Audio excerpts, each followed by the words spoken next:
ताजनगरी आगरा में international architect conference 2023 का आयोजन किया जा रहा है। 3 दिवसीय इस आयोजन में पूरे देश से सैकड़ों की संख्या में आर्किटेक्ट्स ने हिस्सा लिया है।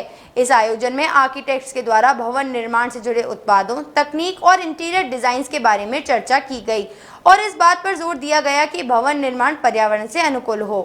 ताजनगरी आगरा में आर्किटेक्ट एसोसिएशन आगरा द्वारा 3 दिवसीय इंटरनेशनल आर्किटेक्ट कॉन्फ्रेंस 2023 का आयोजन किया जा रहा है, जिसमें देश भर से आए सैकड़ों विश्वविख्यात आर्किटेक्ट्स ने हिस्सा लिया है। इस आयोजन का उद्देश्य भवन निर्माण से जुड़े उत्पादों, तकनीक और इंटीरियर की अंतर्राष्ट्रीय स्तर की गुणवत्ता पर चर्चा और इसके अलावा कई मुद्दों पर आर्किटेक्ट्स द्वारा अपने अपने विचार साझा करना रहा। विश्व प्रसिद्ध आर्किटेक्ट शिरीष बेरी का कहना था कि आर्किटेक्ट भवन निर्माण सहित शहरों की आधारभूत संरचना के वास्तु में आर्टिफिशियल नहीं, रियल इंटेलिजेंस की जरूरत है। धरती के तापमान के साथ प्राकृतिक आपदाएं बढ़ रही हैं और इधर आम लोग निरंतर जीवन देने वाली धरती, पानी और हवा को प्रदूषित कर अपने ही स्वास्थ्य को खतरे में डाल रही हैं। आज धन और भौतिकवाद की चकाचौंध में हमारे मन मस्तिष्क में ही नहीं, हमारे आसपास में समूचा वातावरण नकारात्मक हो गया है।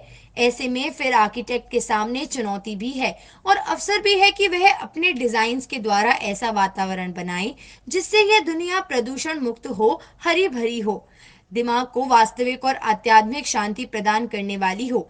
इसके अलावा उन्होंने कहा कि प्रकृति प्रत्येक व्यक्ति की जरूरत को पूरा करने में सक्षम है, लेकिन किसी के भी लालच की पूर्ति प्रकृति नहीं कर सकती। ऐसा कहकर उन्होंने संदेश दिया कि घर का वास्तु ऐसा हो कि जीवन सहज और सरल रहे।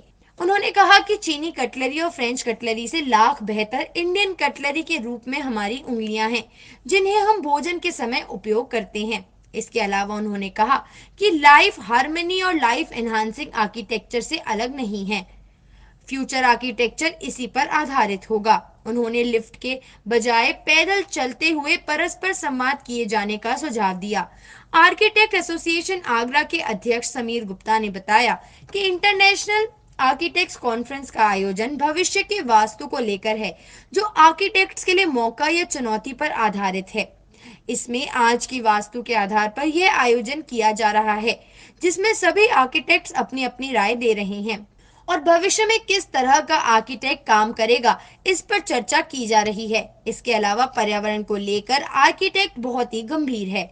उनका कहना है कि भवन निर्माण इस तरह किया जाए कि उसमें एयर कंडीशनर और अन्य भौतिकवाद की वस्तुओं का कम उपयोग हो। इस तरह से इस आयोजन को सफल बनाने के लिए सैकड़ों की संख्या में पूरे देश के वास्तुविद इकट्ठे हुए हैं। ये जो 3 दिवसीय इंटरनेशनल आर्किटेक्ट्स कॉन्फ्रेंस हो रहा है जेपी होटल में, इसका विषय जैसा कि मैं पहले बता चुका हूँ, architecture for tomorrow, challenges and opportunities. तो आज हमारा कॉन्फ्रेंस का दूसरा दिन था। आज बहुत बढ़िया अभी तक के 2 सेशन हुए, जिसमें हिंदुस्तान के 2 विख्यात आर्किटेक्ट शिरीष बेरी और आर्किटेक्ट क्रिस्टोफर बेनिंजर, उन दोनों ने अपने अपने कार्यों को दिखाया और कैसे उन्होंने एनवायरनमेंट का ख्याल रखा है और कैसे एक सस्टेनेबल आर्किटेक्चर बनाया है, इस विषय में आज उन्होंने हमें बताया। उसके बाद आर्किटेक्ट अपूर्वा बोस दत्ता, उन्होंने अपनी किताब का अनावरण किया और आज शाम को